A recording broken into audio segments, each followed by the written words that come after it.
मंगलाचरण चिंता संतानहंतारो यत्पादाम्बुजरेणव स्वीयानन्दा निजाचार्यान् प्रणमामि मुहुर्मुहुः यदनुग्रहतो जन्तु सर्वदुःखादिगो भवेत् तमहं सर्वदा वन्दे श्रीमद्वल्लभनन्दनम् अज्ञानतिमिरान्धस्य ज्ञानाञ्जनशलाकया चक्षुरुन्मीलितं येन तस्मै श्रीगुरवे नमः नमामि हृदये शेषे लीलाक्षीराब्धिसायनं लक्ष्मीसहस्रलीलाभिसेव्यमानं कलानिधिं चतुर्भिश्च त्रिभिस्तथा सर्वविराजते योऽसौ पंचदारदये मम। धन्यवाद प्रणाम जी। हाँ रुचि સીતાનો સ્વયંવરનો પ્રસંગ છે. મિથિલ નરેશ जनक राजा सुंदर पुत्री का स्वयंवर सुंदर पुत्री का स्वयंवर रखा था और वो सुंदर स्त्री का स्वयंवर रखा था और उनका नाम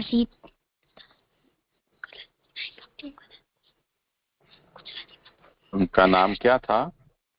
जो गुजराती में बोलूं पाछो ना मैंने समझाई गयो। का नाम सीता था और वो और दूर और उन्होंने एक स्वयंवर रखा था उनमें और जनक राजा ने शिव धनुष रखा था। जो भी उनकी प्रतिष्ठा चढ़ा पाएगा वो ही स्वयंवर जीत पाएगा। तब दूर दूर से सब राजा और राजकुमार आए और वहाँ श्री राम और लक्ष्मण भी आए थे और सबने प्रयास किया पर किसी से भी वो शिव धनुष नहीं उठा असफल हुए और सबकी अब निगाहें राम और लक्ष्मण पे ही थी। तो जब राम जी की बारी आई तब वो उन्होंने पहले धनुष को नमन किया और फिर उन्होंने उठाया और उनकी प्रतिष्ठा बांधने गए तो वो धनुष टूट गया। इसमें और वो स्वयंवर जीत गए। इसमें से ये सीख मिलती है कि हम कितने भी बड़े हों हमें सबको नमन करना सम्मान देना चाहिए। जैसे राम भगवान तो सबसे बड़े थे तो फिर भी उन्होंने शिव धनुष को शिव जी को नमन करके फिर उठाया। अच्छा बहुत सुंदर किया।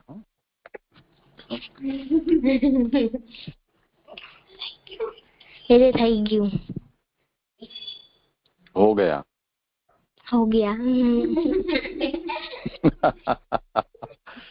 ठीक है। और राशेष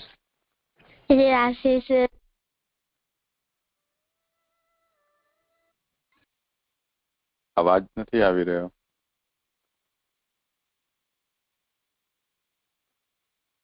बचाओ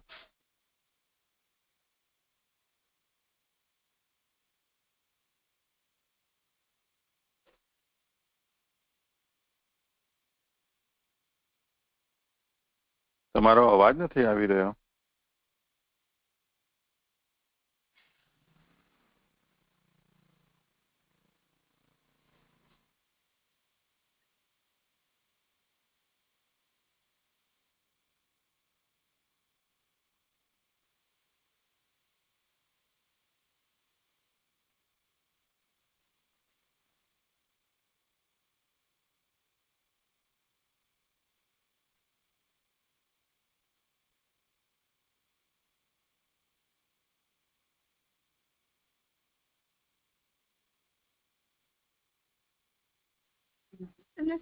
प्रणाम जेजे।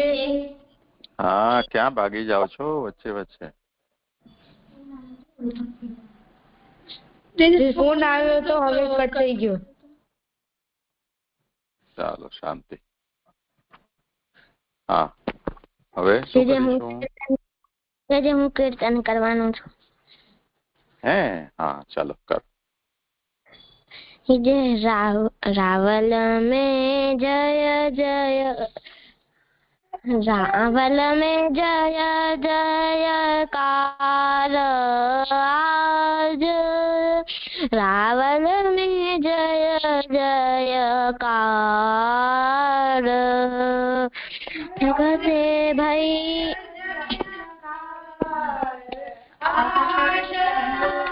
रावल में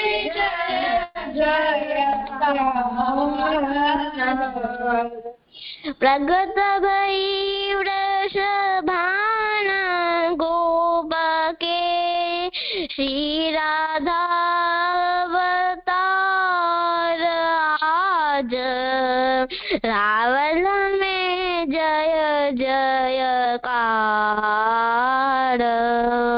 प्रगट भई वृषभान गोप के श्री राधा अवतार आज रावल में जय जयकार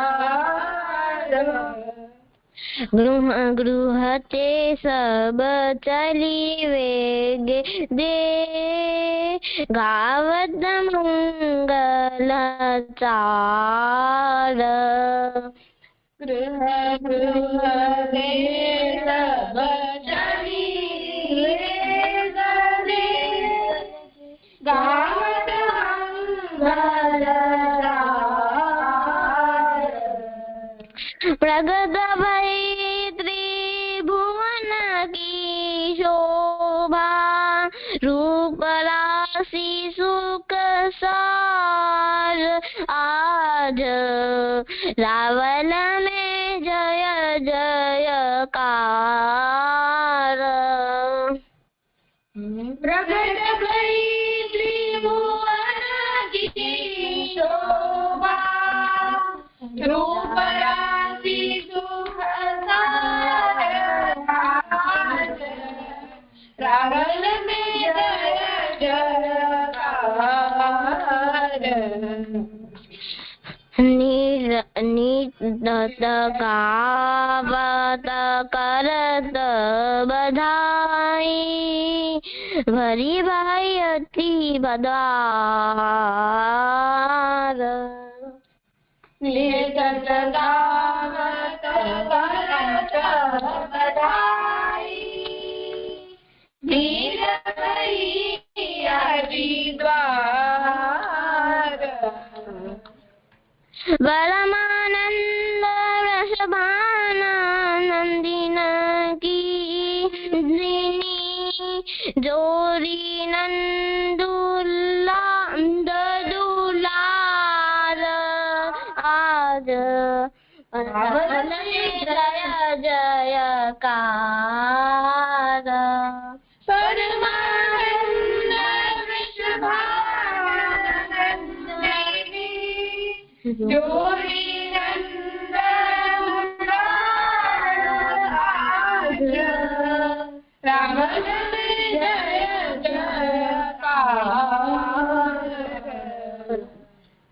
रावल में जय जयकार आज रावल में जय जयकार જે થઈ ગયું થઈ ગયો. બહુ સુંદર કર્યું હો કીર્તન. જય જયકાર થઈ ગયો. હવે શું કરશું? તને પ્રણામ જય છે જે પંચપદ્યાની કરવાનું છે આજે. અચ્છા કરો. જે પંચપદ્યાની છે જલભેદ અને પંચપદ્યાની બંને ગ્રંથનો ઇતિહાસ નથી અને બંને ગ્રંથ ભક્તિવર્ધિનીથી જોડાયેલા છે, કારણ કે ભક્તિવર્ધિનીમાં શ્રવણ કીર્તન સ્મરણ પર ભાર દેવામાં આવ્યો છે. એકાંકી ના થઈ શકે તો ભગવદીયની સાથે એનો સત્સંગ કરવું જોઈએ. અને આનામાં એકાંકી નહીં, એકાકી, અનુસ્વાર નહીં.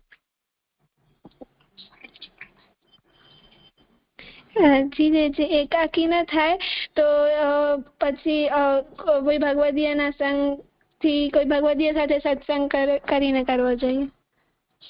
અને આ પંચપદ્યાની અને જલભેદમાં જે વક્તા અને શ્રોતાનું સમજાવવામાં આવ્યું છે, તો જે જલભેદ ગ્રંથ હતો એનામાં 20 પ્રકારના વક્તાઓને સમજાવ્યા છે જલના ઉદાહરણથી, અને પંચપદ્યાનીમાં શ્રોતાઓને સમજાવે છે. તો આમાં પુષ્ટિ માર્ગીય અને મર્યાદા માર્ગીય વક્તાઓની શ્રોતાઓને સમજાવશે. એમાં ઉત્તમ અધિકારી, મધ્યમ અધિકારી અને કનિષ્ઠ અધિકારી એવી રીતે આમ ત્રણેય અધિકારીઓના એવા શ્રોતાઓને સમજાવશે પુષ્ટિ માર્ગીય અને મર્યાદા માર્ગીય રીતે. જે મને એવું લાગે છે. અચ્છા.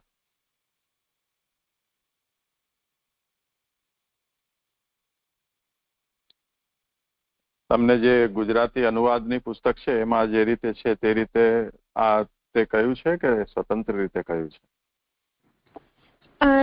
જે એનામાં આપે જે પહેલા લખાયું હતું જલભેદમાં એમાંથી થોડું લખવું કહ્યું છે, અને આ પુસ્તકમાં એક વસ્તુ હતી જે ઉત્તમ અધિકારી, મધ્યમ અધિકારી અને કનિષ્ઠ અધિકારી એક વસ્તુ કહી છે, બીજી વસ્તુ નથી કહી. પણ આપણે જેમ દર વખતે શ્લોકના ઉપરના કેપ્શન જોઈએ છીએ એમાં આખા ગ્રંથની સ્કીમ છે અને દરેક શ્લોકમાં જે સબ્જેક્ટ મેટર છે એ ત્યાં કહેવામાં આવી છે. એટલે આમાં આપણે એ રીતે સમજવું જોઈએ કે તો ગ્રંથના વિષયમાં આપણે આપણું સ્વતંત્ર ચિંતન કરીએ અને આપણને જે વાત સમજાય એ આપણો મત કહેવાશે. ષોડશ ગ્રંથની જે પુસ્તક તમે રેફર કરી રહ્યા છો એમાં જે ગુજરાતી અનુવાદ છે જેમણે કરેલો છે એ અનુવાદ છે એ એમનો મત છે, અથવા એમણે જે વ્યાખ્યાકારના સહારે પ્રાચીન આચાર્યોના 4-5 વ્યાખ્યાનો છે આના ઉપર, એનો આધાર લઈને જો એમણે અનુવાદ કર્યો છે તો એ વ્યાખ્યાકારનો મત થશે.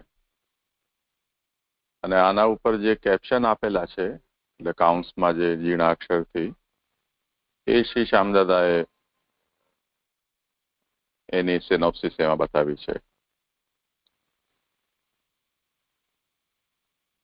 તો હવે આમાં જો આપણી પાસે 3 દ્રષ્ટિ મળી છે. એક તો આપણી પોતાનો મત, બીજું શ્રી શ્યામદાદાનું જે આમાં કોષ્ટક આપેલા છે તે, અને ત્રીજો અનુવાદકનો. તો જ્યારે આપણે નિરૂપણ કરીએ તે વખતે આપણા મનમાં એ વાતની સ્પષ્ટતા હોવી જોઈએ કે જે આપણે બોલી રહ્યા છીએ એમાં એકરૂપતા આવે છે કે નહીં. એવું ન થવું જોઈએ કે આપણે પોતાનો કંઈક જુદો મત હોય એની સ્પષ્ટતા કર્યા વગર આપણે કંઈ પણ બોલીએ. પછી શ્રી શ્યામદાદાએ જે સંક્ષેપ આપ્યું છે એ કંઈક જુદી વાત કહેતું હોય અને શ્લોકનો આપણે અર્થ વાંચીએ તે અર્થ કરનારા છે એમનો ફરી પાછો કોઈ ત્રીજો મત હોય. એ કહેવાનો મતલબ એ છે કે કન્સિસ્ટન્સી હોવી જોઈએ. તો ગ્રંથની સ્કીમમાં જો આપણે એમ વિચારી રહ્યા હોઈએ કે આ ગ્રંથમાં કુલ 4 પ્રકારના શ્રોતાઓ બતાવવામાં આવ્યા છે, એમાં 3 પુષ્ટિ માર્ગી છે અને 1 મર્યાદા માર્ગી છે, અથવા જે કોઈ પણ આપણે સ્કીમ લાગીએ, તો પછી એનો અર્થ કરતી વખતે પણ અને એના ઉપરનું જે કેપ્શન છે એના સાથે કન્સિસ્ટન્ટ છે કે નહીં. જો ન હોય તો આપણે તે વખતે મેન્શન કરવું જોઈએ, અને કન્સિસ્ટન્ટ હોય તો જે આટલા અંશમાં આ મત આમનો આમાં સંગત થઈ રહ્યો છે, આ અંશમાં કે આ શ્લોકમાં આમનો આનાથી મત કન્સિસ્ટન્ટ નથી, એ મારો મત છે, એવું આપણને કહેવું જોઈએ. એટલે ક્લેરિટી રહેવી જોઈએ. આ વસ્તુ છે એ જ્યારે ક્યારે પણ આપણે કોઈ પણ ગ્રંથનો અધ્યયન કરતા હોઈએ અને એમાં જુદા જુદા આપણે પુસ્તકો રેફર કરતા હોઈએ ત્યારે આ ક્લેરિટી આપણા માઇન્ડમાં હોવી જોઈએ. તો ચર્ચા કરતી વખતે જેમ તમે, તું, બંસી, સાનવી, અર્પણ 4 જણા ને કોઈ એક વિષય આપવામાં આવે અને તમે 4 જણા કોઈ વાત પોતપોતાના રીતથી પ્રસ્તુત કરો અને એને સમરાઇઝ કરવા માટે કોઈ 5મા વ્યક્તિને કહેવામાં આવે કે રુચિર, તું આમણે 4 જણાએ જે વાત કહી એ તું સમરાઇઝ કર.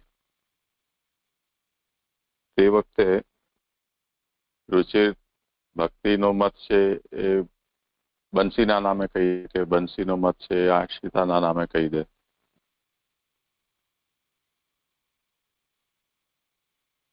તો એ વક્તાઓ છે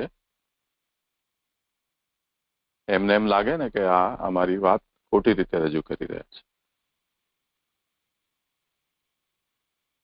તો એક તો એ કન્સિસ્ટન્સી હોવી જોઈએ અને આપણા માઇન્ડમાં એક ક્લેરિટી હોવી જોઈએ જે બોલી રહ્યા છીએ તે પ્રમાણે પછી હવે અર્થ કરીશું ત્યારે પણ એ વાત આવશે કે નહીં.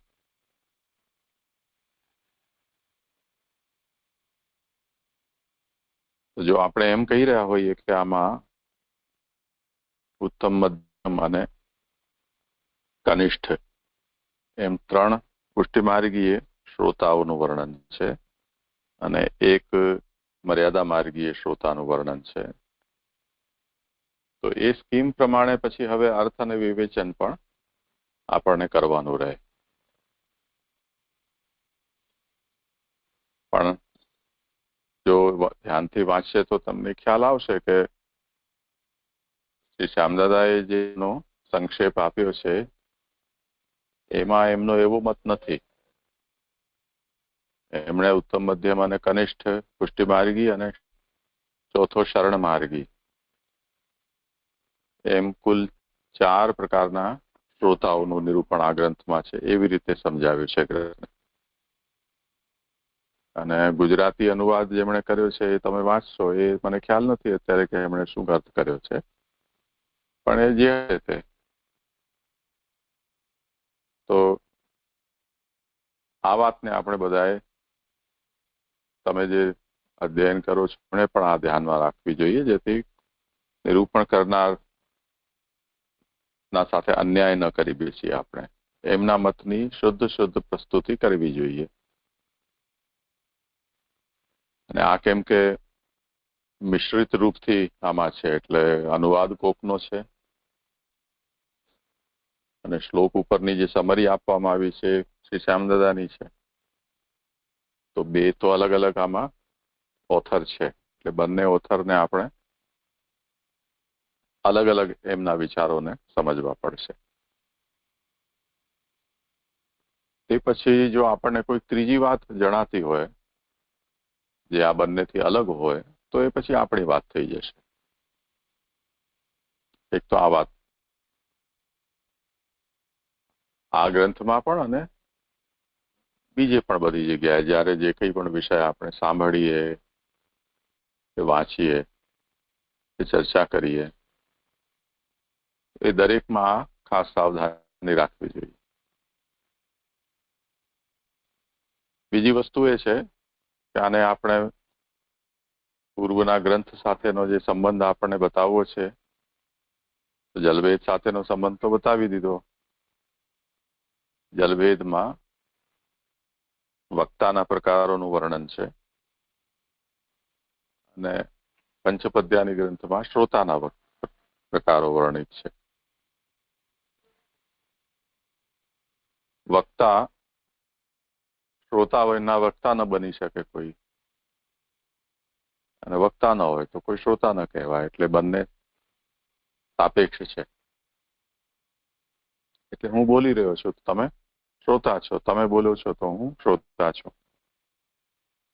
તો જે બોલે એ વક્તા, જે સાંભળે એ શ્રોતા. તો આ બોલવા અને સાંભળવાના રૂપમાં છે. લખેલું હોય તો જેણે લખ્યું હોય તે વક્તા કહેવાય, વાંચે એ શ્રોતાગણ.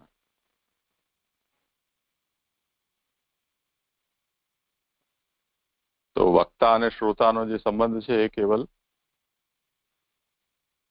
સાઉન્ડ પ્રોડ્યુસ કરવું અને સાઉન્ડને કેચ કરવું એ અર્થમાં જ એને નહીં સમજવું જોઈએ. પણ જે પણ રાઇટિંગ છે, લખાણ છે, એને વાંચવું કે લખવું એ પણ વક્તા જ કહેવાશે. તે જ રીતે જેવી રીતે અક્ષર કે ભાષામાં આપણે કોઈ વસ્તુને લખીએ કે બોલીએ, એવી રીતે અભિનયથી પણ થઈ શકે છે. તો જેવી રીતે નૃત્યમાં કે નાટક વગેરેની અંદર આપણા હાવભાવના પ્રદર્શન દ્વારા પણ આપણે કોઈ વાતને કોઈને કહેતા હોઈએ. એટલે કોઈ પણ ફોર્મનું, કોઈ પણ જાતનું કમ્યુનિકેશન, એ પછી સાઇન લેંગ્વેજથી હોય, જે લોકો મૂંગા બહેરા હોય એ લોકો જેવી રીતે હાથના ઇશારાથી બધી જ વાતો કહેતા હોય, કે લખીને હોય, કે અંધ લોકો હોય તો બ્રેલ લિપિથી, એટલે સ્પર્શથી એ અક્ષરોને એ લોકો વાંચે, કે કોઈ બોલે અને સાંભળે તે રીતે હોય. અથવા તો જેવી રીતે ચિત્રલિપિ હોય કે ચિત્ર હોય, એનાથી આપણે ત્યાં જે છે ભારતની જે ભાષા છે, મૂળ સંસ્કૃતના આધારિત જેટલી ભાષાઓ છે, એ ધ્વનિથી કમ્યુનિકેટ કરે છે.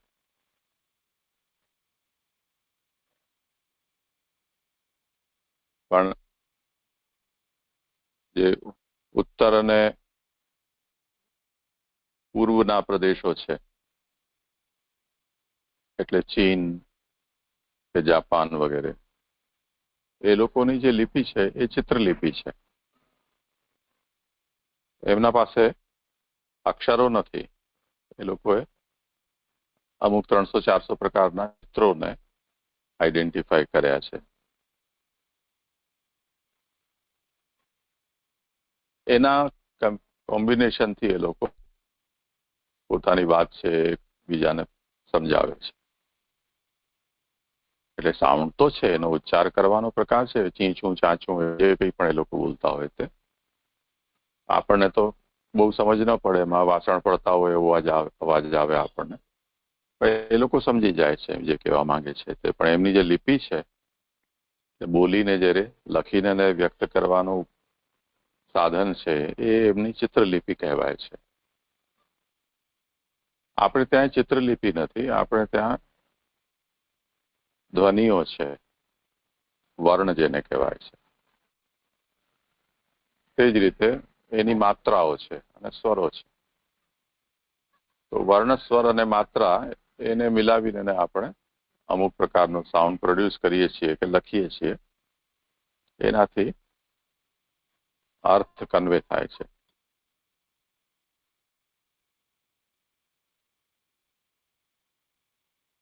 પ્રાણીઓમાં આપણે જોઈએ છીએ કે એ લોકો પાસે એટલી વિકસિત ભાષાઓ નથી, તેમ છતાં પણ એ લોકો એકબીજાની વાતને સમજે છે. પક્ષીઓ પોતાના રીતે, કે ચોપગા પશુઓ છે, એ લોકો પોતાની રીતે. અને જે લોકો એમની સાથે રહેતા હોય, જેમ ગોવાળ છે તો એ ગાય, બકરી, ભેંસ, ઊંટ એ બધાની સાથે રહેતા હોય, તો એમની અવાજ જે છે એના ભાવો એને સમજમાં આવતા હોય છે, કે આ પ્રસન્નતાના ભાવ છે, કે ક્રોધના છે, કે દુઃખના છે, કે કંઈક એમને ભૂખ તરસ લાગી છે એના છે, કે આ એમને કોઈ અંદરની પીડા છે કે આ બહારની પીડા છે, એના આ ભાવ છે, બધા એ લોકો સમજી શકે છે. આપણે પણ આપણા આસપાસ આપણે માંડવીમાં તો સૌથી વધારે વ્યાપક પ્રાણી, સુલભ પ્રાણી કૂતરો છે. અને આપણે અત્યારે એટલા દિવસ જયારે લાઇટ નથી અને સતત વરસાદ હતો તો આપણે કૂતરાઓનો અવાજ સાંભળતા હતા. એ બહુ આર્ત નાદ એમનો. તો સાંભળતા કોઈને પણ ખબર પડે કે આ દુઃખથી કે ભૂખથી કે ડરથી આ બોલી રહ્યા છે. કેમ કે સતત પાણી પડતું હોવાને કારણે એમને જે રોજ ખવડાવવા વાળા હતા એ કોઈ ઉપલબ્ધ થતા ન હતા. ચારે બાજુ પાણી હોવાને કારણે બધા પોતપોતાના સુરક્ષિત સ્થાનમાં હોય એટલે એમને કોઈ બીજો પ્રાકૃતિક આહાર પણ મળે નહીં. આટલું પાણી સતત પડતું કે એટલું બધું પાણીનો જમાવ છે એમના માટે પ્રાકૃતિક વિપદા છે. આપણે તો ઘરમાં ઘૂસી જઈએ, એ લોકો ક્યાં જાય? તો ભય, ભૂખ, ભીના થવાથી, ઠંડી, આ બધાના મિશ્ર જે છે એ અવાજો છે એમના આપણે સાંભળી શકતા હતા. સામાન્ય રીતે આ પશુઓથી આપણે દૂર રહેવાનું પસંદ કરીએ. એ લોકો પણ આપણાથી દૂર રહીને બસવાનું પસંદ કરે. પણ જયારે વરસાદ થોડો રોકાયો અને પગ ઘૂંટણા સુધી જલ હતા ત્યારે હું જયારે બહાર નીકળ્યો તો જેટલા કૂતરાઓ મળ્યા ગામના એ બધામાં પરમ દૈન્ય પ્રકટ થયેલું હતું. એકદમ મંદ સ્વરથી હું કરે, પૂંછડી પટપટાવતા આપણા પાછળ પાછળ આવે. એમને એવી મનુષ્યને જોઈને એને આશા બંધાઈ હતી કે આ આપણને કંઈક આપશે ખાવાનું. જેને કોઈ દિવસ જોયા ન હોય એવા મનુષ્યને જોઈને પણ એમને એમના ઉપર એવો ભાવ નતો આવતો કે આ કોઈ અજાણ્યો વ્યક્તિ અમારા એરિયામાં આવી ગયો છે એટલે આપણને ભસવું જોઈએ.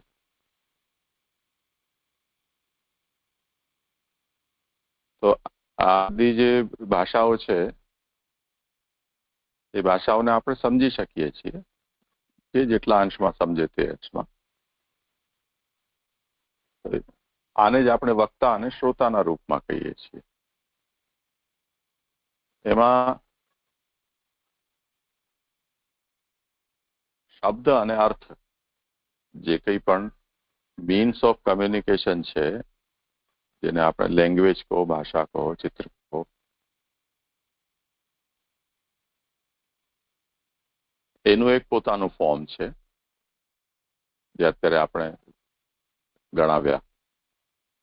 એટલે ચિત્રલિપિ હોય કે વર્ણપદ માત્રા કે ધ્વનિવાળી હોય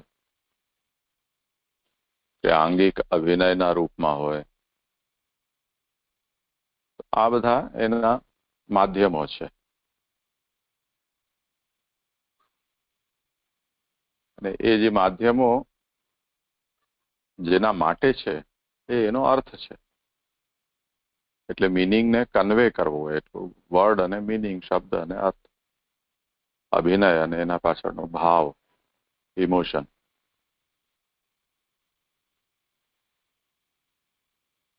જેમ તમે મિનિએચર પેઇન્ટિંગ જુઓ, કૃષ્ણલીલા, રામલીલા કે મેઘદૂત વગેરે કાવ્યો કે રાગિણીઓ, આ બધાની ચિત્રો છે આપણને સંગ્રહાલયોમાં જોવા મળે. તમને જે મેં ચિત્રકથાઓ આપી છે ઇન્ડિયા બુક હાઉસની અમર ચિત્રકથાઓ, એમાં પણ આપણને બધા ચિત્ર જોવા મળે. એ જે ચિત્રો છે એ એમ સમજો કે શબ્દ છે. ચિત્રકથામાં તો સાથે સાથે સંવાદ અને એ ચિત્રનો પરિચય ઉપર આપવામાં આવતો હોય છે.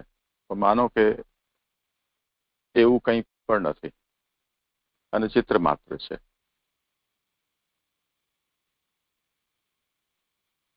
તો એ ચિત્ર કહો, શબ્દ કહો, અથવા કોઈ સ્ટેજ ઉપર કોઈ નૃત્ય કરી રહ્યું છે, કોઈ શાસ્ત્રીય નૃત્ય. એની અંદર હાથ, પગ કે આંખો, મોઢું એ બધાના અલગ અલગ પોસ્ચર એ ત્યાં દેખાડે છે. આ બધાને આપણે કહીશું કે આ શબ્દ છે. એટલે મીન્સ ઓફ એક્સપ્રેશન. જે એક્સપ્રેસ કરવામાં આવી રહ્યું છે એ એનો અર્થ છે, એનો મીનિંગ છે, એના પાછળ રહેલો ભાવ કે મેસેજ. તો એને અહીંયા શબ્દ અને અર્થ એ રીતે આપણે એને સમજવાનું. તો શબ્દ જે છે એ તો આપણી કાનને સમજમાં આવે છે, એટલે સંભળાય. જે કોઈ પણ સાઉન્ડ પ્રોડ્યુસ કરવામાં આવે તો એ સાઉન્ડના વેવ્સ બને, ધ્વનિ તરંગો. એ આપણા કાનના જે ઇનર ઇયર છે એના પડદા ઉપર એ ટકરાય. એટલે આપણે ઢોલ, નગાડા, તબલા, પખાવજના ઉપર આપણે આઘાત કરીએ એનાથી એનું ચામડું ઉપરનું ધ્રુજે, તો એ કંપન સાઉન્ડ પેદા કરે આપણા કાનના પડદા ઉપર.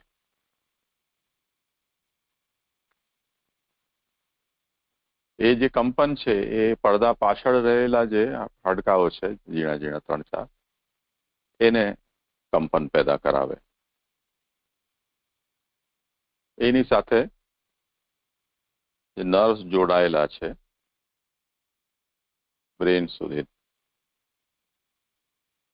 જેમ ઇલેક્ટ્રિસિટીમાં કેબલ કનેક્શન હોય તેમ, તો એ જે પ્રકારના કંપન છે એ કંપનને નર્વ્સ આપણા બ્રેન સુધી પહોંચાડે અને બ્રેન છે એને પ્રોસેસ કરીને એનો શું મતલબ છે એ સમજવાનો પ્રયાસ કરે.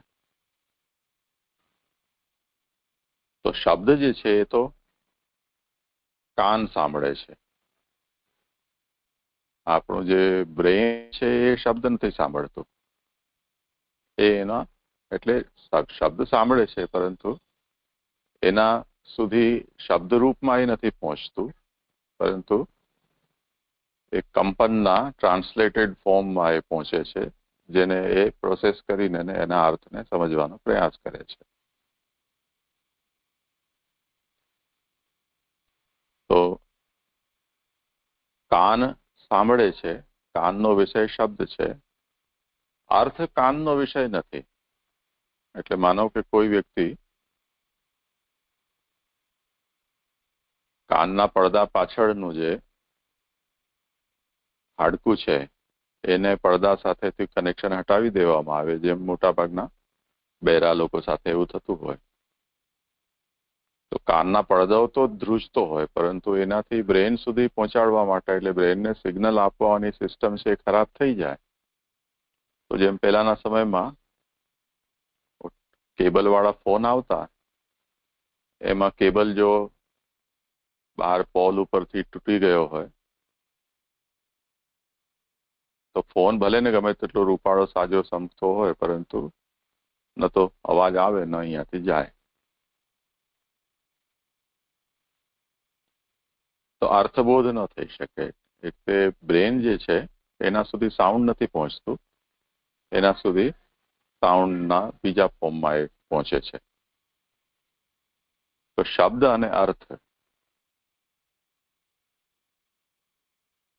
હવે શ્રોતા જે છે, આ જે શબ્દ છે એને ધ્યાનથી સમજો. જેમ શ્રોતાને અંગ્રેજીમાં ટ્રાન્સલેટ કરો તો લિસનર, એમાં આપણે એનો અર્થ થાય. તો લિસન એટલે સાંભળવું. સાંભળવાનું કામ કાનનું છે. અને કેમ કે બુદ્ધિ બહાર નથી, આપણું બ્રેન છે અંદર છે, એટલે સાંભળવાની ક્રિયા જેનાથી થાય છે એનાથી જ એનું પણ એ કર્મ છે એનું નામ પડેલું છે, ટુ લિસન કે શ્રવણ. તો શ્રોત્ર ઇન્દ્રિય છે, એને કારણે અહીંયા શ્રવણ છે સંસ્કૃતમાં. તો શબ્દ છે એ કાન સાંભળે છે, અર્થ બુદ્ધિ ગ્રહણ કરે છે. આવું બંનેનું ડિસ્ટ્રીબ્યુશન ઓફ લેબર છે.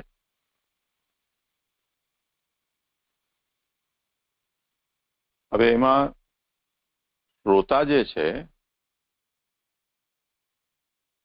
એમાં દાખલા તરીકે અત્યારે તમે સાંભળી રહ્યા છો, હું કંઈક બોલી રહ્યો છું તે વખતે, તો ઋત્વી છે કે અક્ષિતા, રુચિર, આ લોકો જે હજી તમારાથી ઉંમરમાં નાના છે, આ બધું વિષય એમણે ક્યારેય પણ સાંભળ્યું, સમજવાનો અવસર આવ્યો નથી. ધારો કે અત્યારે એ લોકો બેઠા હોય અને સાંભળતા હોય તો એમને શબ્દ તો મારા બધા સંભળાય, કેમ કે એમના કાન હજી તાજા સમતા છે. પણ હું જે કહેવા માંગુ છું એનો અર્થ કે તાત્પર્ય એ સમજવું થોડું મુશ્કેલ છે એમના માટે. અર્થ સમજાશે તો કેટલો સમજાશે કે હું ગુજરાતી ભાષામાં બોલું છું, એના જેટલા શબ્દો એનો અર્થ એમને ખબર છે, એ શબ્દ અને શબ્દનો અર્થ સમજાશે. પણ કદાચ સંભવ છે કે અમુક બોલાતા વાક્યોનો અર્થ પણ એ લોકોને સમજાય. પણ ઓવરઓલ આનાથી હું એમને આ જે તમને કહેવા માંગુ છું એ વાત એમને કન્વે નહીં થઈ શકે.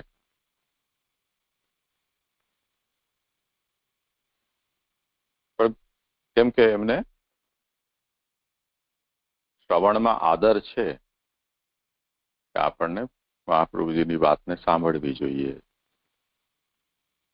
એટલે શ્રદ્ધા અને આદરથી ન સમજમાં આવે તાત્પર્ય કે અર્થ તો પણ કેટલી વાર બેસીને એ લોકો સાંભળશે. તો આ પ્રકારનો એક શ્રોતા છે એમ માનીને ચાલો, કે જેને શ્રવણમાં આદર શ્રદ્ધા છે, પણ અર્થમાં એનો પ્રવેશ નથી. જેટલો સમજાવવું જોઈએ, જેટલું કન્વે થવું જોઈએ, અથવા એમાંથી જે એમાં એમને ગ્રહણ કરવું જોઈએ એવી એની ક્ષમતા નથી. તો આવો જે શ્રોતા છે એને શબ્દનિષ્ઠ શ્રોતા કહેવાય. એટલે જેની નિષ્ઠા શબ્દમાં છે, અર્થમાં નથી. અમુક ઉંમર પછી જેમ આપણા શરીર શાસ્ત્રીઓ એમ કે બ્રેન સેલ્સ બનવાના બંધ થઈ જાય છે. અમુક ઉંમરમાં એવું છે કે બ્રેન, આપણા શરીરના બધા જ સેલ્સ એનું પોતાનું કોઈક ને કોઈક આયુષ્ય હોય છે. કોઈકની 4 દિવસ, 5 દિવસ, અઠવાડિયું, 15 દિવસ, મહિનો દિવસ. તો એ જેની સમાપ્ત થઈ જાય, સેલ ખતમ થઈ જાય અને એની જગ્યાએ નવા સેલ બની જાય. એ પ્રક્રિયા એટલી સૂક્ષ્મ અને આંતરિક રીતે થતી હોય કે આપણને એનો અનુભવ નથી થતો હોય. પણ હકીકત એ છે કે આપણું શરીર કે આપણા અંગ ઉપાંગ છે એ બધા જ નિત્ય નૂતન બનતા રહે છે. આપણને ખબર પડે છે તો ખાલી એટલાની જ કે નખ અને વાળ એને આપણે કટ કરી દઈએ અને પાછા ઉગી જાય, એટલે એટલા પૂરતું આપણને દેખાય. પણ અંદર અને બહાર જેમ ચામડી આપણી નિત્ય નૂતન થતી જાય છે એ નથી પડતી. 5-15 દિવસમાં આપણી ઉપરની આખી ચામડી ખરી જતી હોય છે અને નવી ચામડી આવી જતી હોય છે. પણ એ એટલી સૂક્ષ્મ પ્રક્રિયા છે કે એનો અનુભવ આપણને થતો નથી.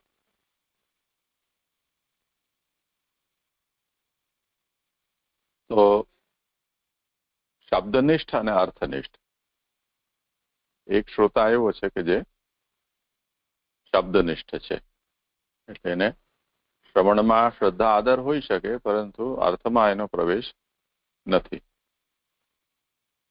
તો બ્રેન જે છે એની અર્થગ્રહણ કરવાની જે ક્ષમતા છે એ અમુક અવસ્થા પછી કે અમુક અવસ્થા પહેલા જે વિકસિત નથી થઈ, નાનું બાળક છે તો એમાં હજી વિકસિત નથી થઈ કે એટલું બધું એ મલ્ટિપ્લિકેશન કરી શકે, જેટલા મેસેજીસ આપણને અંદર આવે છે એ બધાનું એનો અર્થ તાત્પર્ય સમજી શકે.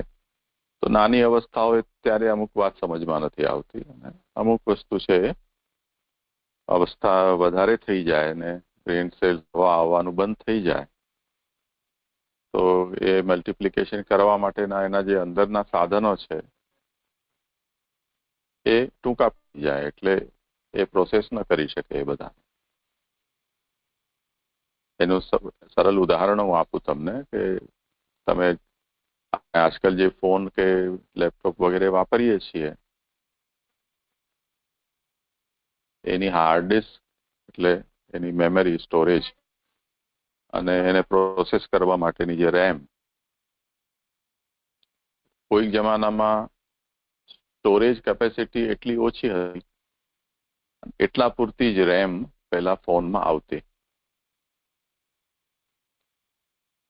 જો કોઈ વખતે એસડી કાર્ડ કે વધારાની અંદર સ્ટોરેજ ડિવાઇસ અંદર લગાવવામાં આવે તો એની રેમ તો એટલી હોય એટલી જ હોય, તો બદલી શકાય નહીં ફોનમાં.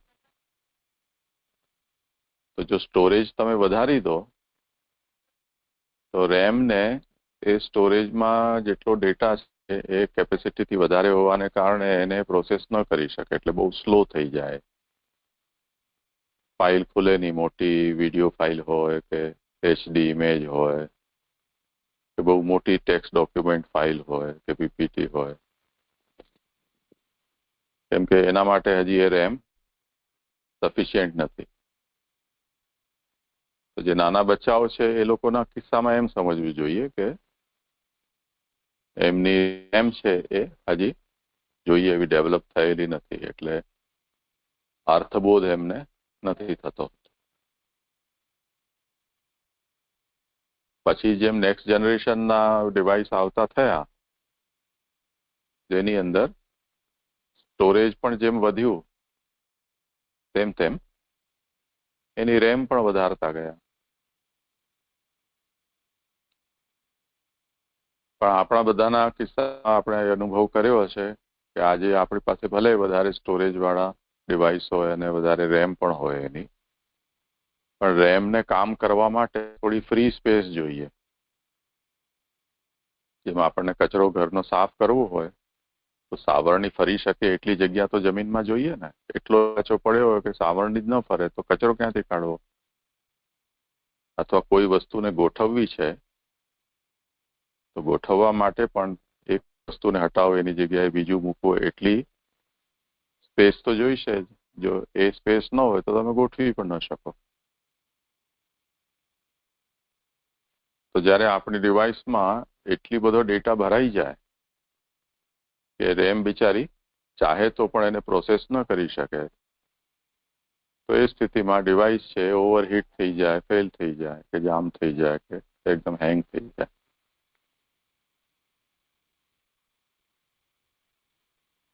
તો વૃદ્ધાવસ્થામાં પણ આવું થતું હોય છે કે ઘણો બધો સ્ટોરેજ અંદર થઈ જતો હોય અને પછી એને પ્રોસેસ કરવું અઘરું પડી જાય, એટલે ઘણી વખતે આપણી સ્મૃતિ છે કંઈકનું કંઈક બાફી દે, એટલે આગળનું પાછળ થઈ જાય, પાછળનું આગળ આવતું રહે.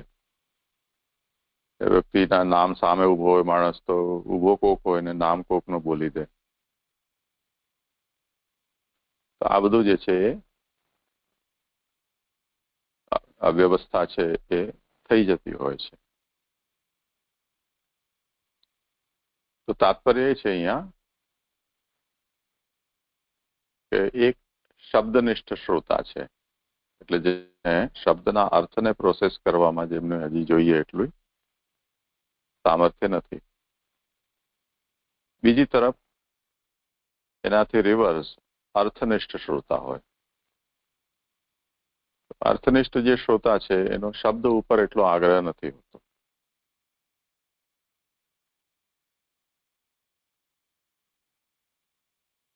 એને આપણે એવી રીતે સમજી શકીએ જેમ બે જાતના આર્ટ હોય. મેં હમણાં તમને એક ઉદાહરણ આપ્યું મિનિએચર પેઇન્ટિંગનું, જેની અંદર બધી ડિટેલ બહુ માઇન્યુટલી એમાં ચિત્રિત કરવામાં આવતી હોય.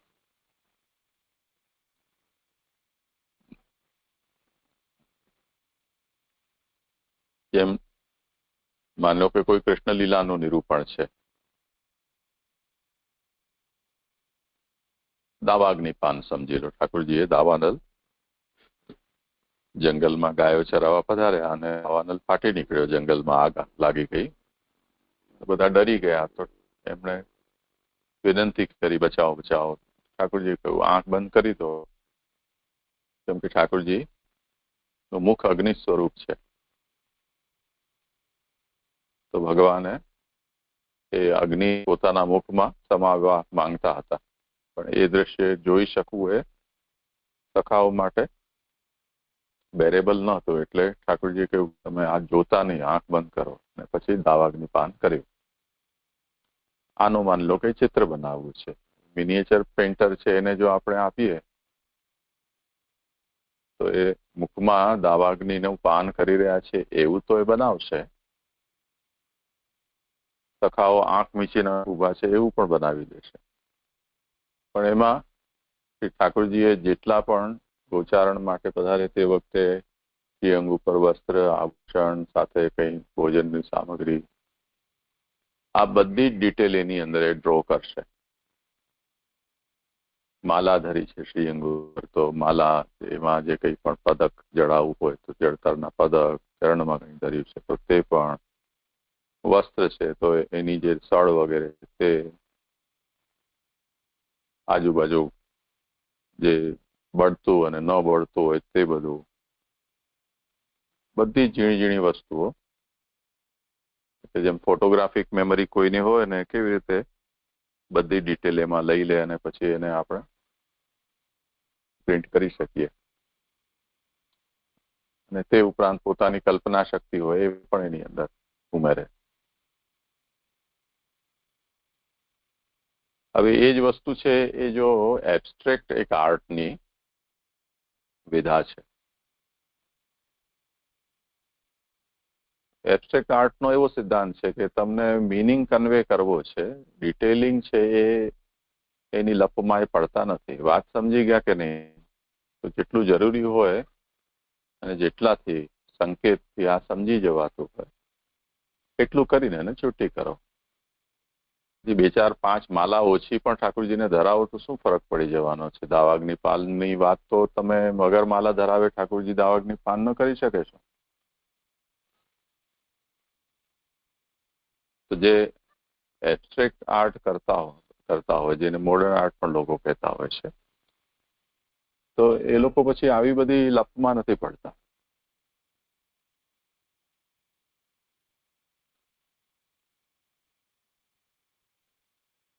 એવી રીતે આ એક જાતનો મનુષ્યનો સ્વભાવ છે, અર્થનિષ્ઠ અને શબ્દનિષ્ઠ. તો કેટલાક અર્થનિષ્ઠ હોય છે, અર્થમાં જેમને વધારે રુચિ હોય છે શબ્દ કરતા. શબ્દનિષ્ઠ થશે એ શું છે કે અર્થને સમજવા કદાચ ચાહે પણ એને જરૂરિયાત પ્રમાણેના શબ્દ જોઈએ. અર્થનિષ્ઠ માટે એ અનિવાર્ય નથી. તમે કોઈ વખતે, હજી સુધી તમને કદાચ વારો નહીં આવ્યો, પણ એવી બધી સાહિત્યકારોની રચનાને જો આપણે વાંચીએ તો એ લોકો કોઈ કથાનો સાર, જેમ ઠાકોરજીની જ કોઈ લીલાનો પ્રસંગ છે, માની લો ઠાકોરજી ઉદ્ધવજીને પોતાનો સંદેશ લઈને એને વ્રજમાં મોકલ્યા અને ઉદ્ધવજીએ સંદેશો સંભળાવી અને ત્યાંથી પછી પાછા ઠાકોરજી પાસે આવી ગયા. આ વાત જો કોઈ સાહિત્યકારને એમ કહેવામાં આવે કે તમે આનું સાહિત્ય બનાવો આના ઉપર, તો 5-15 પાના તો ઉદ્ધવજીના ઉપર લખી દેશે કે કેવા લાગે છે. અને ઉદ્ધવજીને મથુરાથી પહોંચવામાં ભલે 15-20 મિનિટ લાગતી હોય, પણ સાહિત્યકાર લખવા બેસશે તો ઉદ્ધવજીને મથુરા પહોંચતા પહોંચતા 20-25 પાના એમાં ખર્ચી દેશે. અને વ્રજમાં પહોંચ્યાથી લઈને અને નંદરાયજીના ઘરે સુધી પોતે જાય કે વ્રજ ભક્તોને મળવા સુધી પહોંચે, એની અંદર બીજા 50 પાના ખર્ચ નાખે. તો 200-500 પાના છે એ ખાલી આટલી વાતને નું વર્ણન કરવામાં સાહિત્યકાર સમર્થ છે કે જે વાત ખાલી આપણે અડધા પેરેગ્રાફમાં કે એક પેરેગ્રાફમાં કહી શકીએ.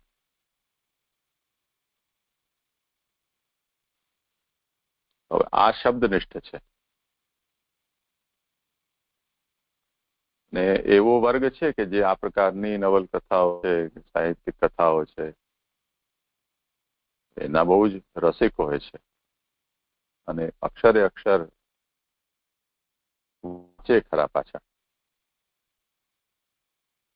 પણ જે અર્થનિષ્ઠ હોય એના હાથમાં જો આવી કોઈ નવલકથા આપી દેવામાં આવે તો એ શું કરે, ઇન્ડેક્સ વાંચી લે એમાં જો હોય તો કયા પાના ઉપર શું વાત કહેવામાં આવી છે અને પછી ફટફટ પાના ફરાવતો જાય, એક એક પાના ઉપર નજર ફેરવે, એકાદ બે લાઈન વાંચે, આગળ વધે કે વાત તો આગળ વધી કે ન વધી, કે હજી સુધી ઉદ્ધવજીનું સ્વરૂપ વર્ણન જ થઈ રહ્યું છે.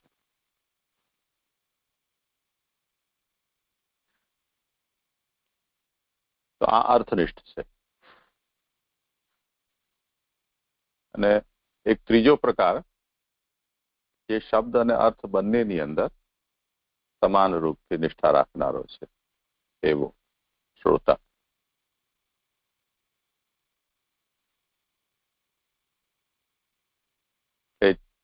ઉત્તમ કનિષ્ઠ શ્રોતાઓમાં જે શબ્દ અને અર્થ બંનેમાં સમાન રૂપથી જેની નિષ્ઠા છે એને આપણે કહીએ. અર્થનિષ્ઠ વાળો છે મધ્યમ છે, શબ્દનિષ્ઠ વાળો છે એનાથી ઉતરતી કક્ષાનો, ત્રીજી કક્ષાનો છે. અને જે શ્રવણમાં પણ અત્યંત આદરવાળો, નિષ્ઠાવાળો નથી, ટાઈમ મળ્યો તો સાંભળી લીધું, એ પ્રકારનો જે શ્રોતા છે એ ચોથી પ્રકારનો, એટલે અત્યંત અધમ પ્રકારનો શ્રોતા.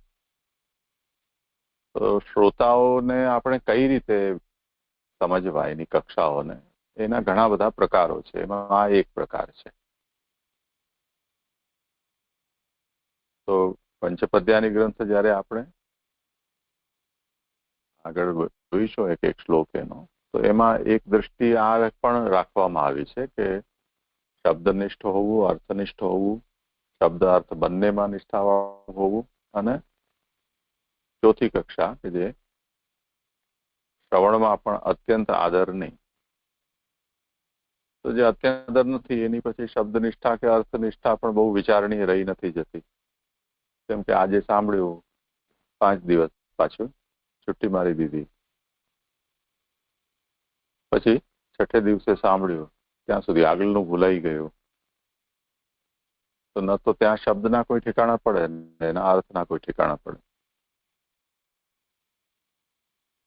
તો એ કોઈ ગણતરીમાં લઈ શકાય એવા નથી, પરંતુ તેમ છતાં પણ અવસર મળે છે તો સાંભળે છે, અલ્પ રુચિ એની છે એવું આપણે કહી શકીએ. તો આ એક પ્રકાર છે શ્રોતા. તો એ રીતે આપણે આના હજી જુદા જુદા કોમ્બિનેશન છે, આપણે જોઈશું. મને એમ છે કે આજનો વિષય પર અહીંયા વિરામ રાખીએ. સમજાયું બચ્ચાઓ? જી. સારું, ચાલો.